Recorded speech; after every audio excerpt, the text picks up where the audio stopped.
नमो अरिहन्तारं नमो सिद्धारं नमो ऐर्यारं नमो वज्रायारं नमो लोहे शवेशारं। जय बोलिए अनंतानंद सिद्ध परमेष्टि भगवान के, बीला के मूल नायक श्री चंदा प्रभु भगवान के, परम पूज्य आचार्य भगवान गुरुदेव विराग सागर जी महामुनि राज के।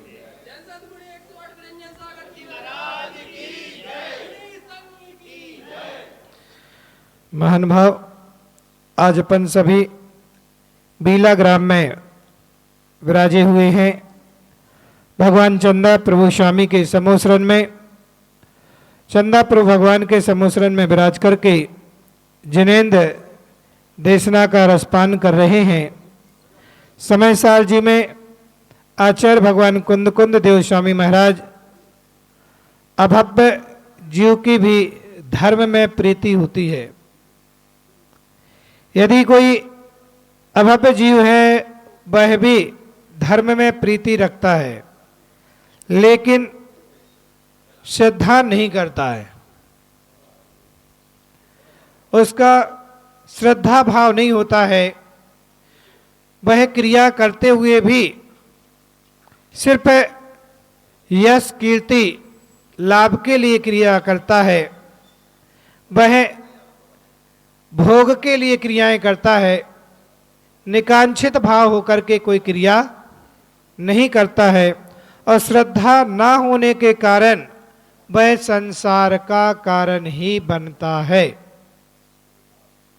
इसलिए यहां पर आचार्य भगवान कहते हैं कि भव्य जीव अभव्य जीव यदि श्रद्धा को भी, धर्म को भी श्रद्धान करता है, प्रीति करता है, रुचि करता है, स्पर्श भी करता है, लेकिन संसार भोग निमित्त, संसार के भोगों के निमित्त से,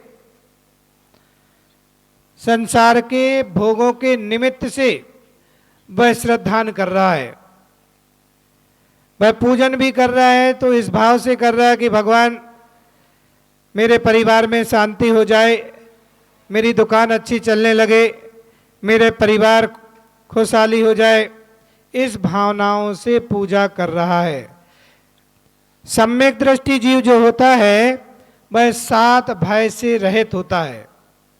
उसके अंदर आशा नहीं होती है, लोभ नहीं होता है, भय नहीं होता है, स्नेह के बस से क्रिया नहीं करता है, क्योंकि ये सम्यक्त के भाव नहीं है। सम्यक दृष्टि जीव तो अपनी श्रद्धा पूर्वक भक्ति करता है, और भक्ति करने में वह अपने भावों को बिगाड़ता नहीं है, कसाय रूप परिणाम नहीं करता है।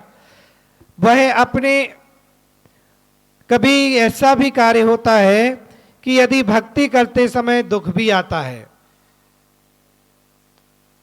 संकलिष्टता भी होती है, परिणाम भी बिगड़ते हैं, तब भी सम्यक दृष्टि अपनी समता भाव रखता है कि मेरे ही कर्म का उदय आया है, लेकिन मेरा कर्म का उदय मुझे आया, भगवान की भक्ति करने से वह कर्म जल्दी से झरेगा, जल्दी से नष्ट होगा।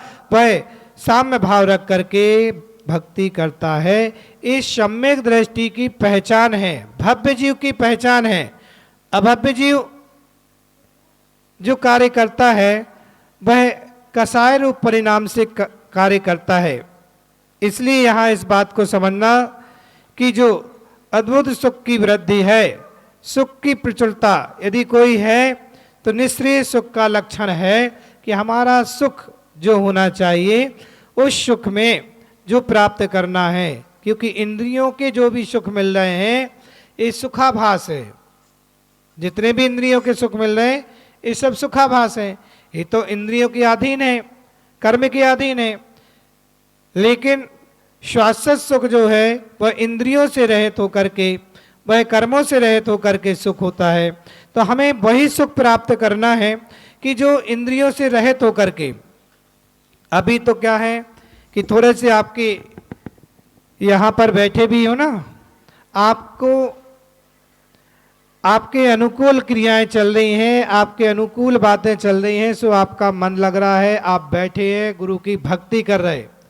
और आपके अनुकूल यदि क्रिया नहीं हुई तो गुरु से भी रुष्ट हो जाते, गुरु भी बैरी हो गए, गुरु भी आपके वह गुरु का भी बैर करने लगते हैं, विरोध करने लगते हैं।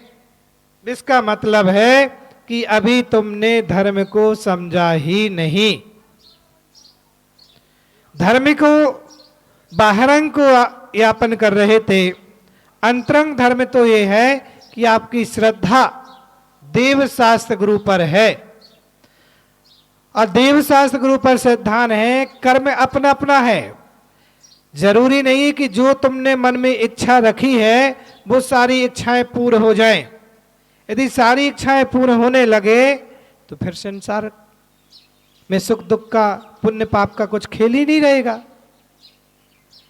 यही तो पुण्य पाप है कि अपनी इच्छाएं तो बहुत कुछ है, लेकिन पाप कर्म का उदय चलता है, अंतराय कर्म का उदय चलता है, जिससे हमारे लिए वो सुख की अनुभूति नहीं हो पाती है।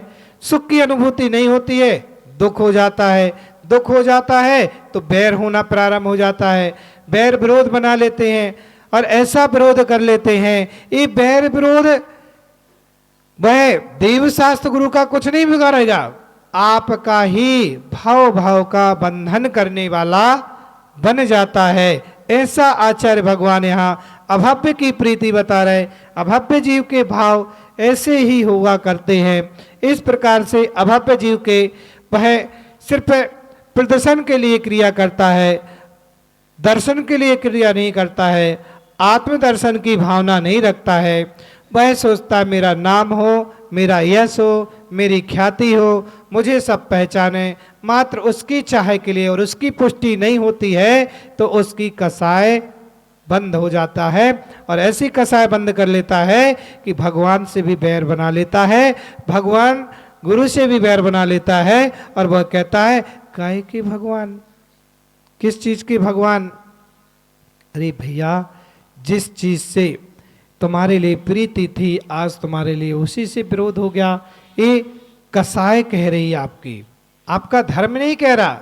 धर्म होता तो आपको ये लगता है कि ये तो जिनेंद्र भगवान की भक्ति है, ये तो गुरु हैं पंच परमेष्टि, और गुरु की भगवान की जिनमानी के प्रति बड़ी श्रद्धा आस्था। ऐसे ही यहाँ बता रहे हैं कि अभव्य जीव धर्म पर श्रद्धान भी कर रहा है, क्रिया भी कर रहा है, भक्ति भी कर रहा है, सब कुछ कर रहा है, लेकिन उसके कर्म क्षय के होने का निमित्त धर्म नहीं कर रहा है।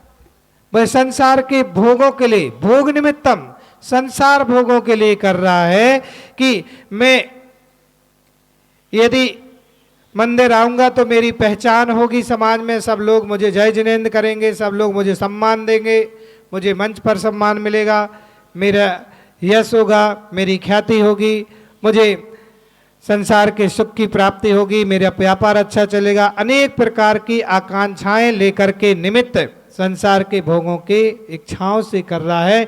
यही कारण है अनादिकाल से जीव धर्म करता भी आ रहा है, लेकिन फिर भी संसार में ही विचरण कर रहा है, संसार में ही घूम रहा है। उसका एक ही कारण है कि आज तक उसने सच्चे श्रद्धा पूर्वक धर्म नहीं किया, और जब तक श्रद्धान पूर्वक धर्म नहीं करेंगे तब तक संसार का ही कारण बना रहेगा। इसलिए अपन सभी को चाहिए कि जितनी भी अपनी क्रियाएं हों वह सिर्फ भीड़ बनाने के लिए, प्रदर्शन के लिए नहीं, आत्मदर्शन के लिए हो।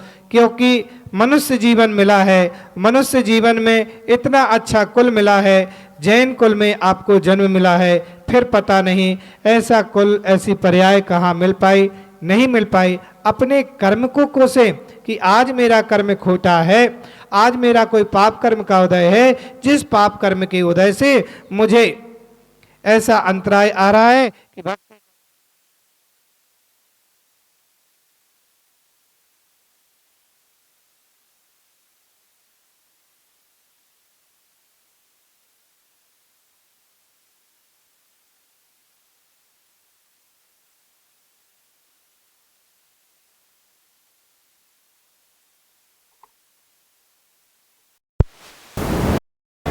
फिर पुनः सागर से वापस लौट करके आएंगे। सबके लिए मंगल शुभ आशीर्वाद। ओम शांति सर्व शांति।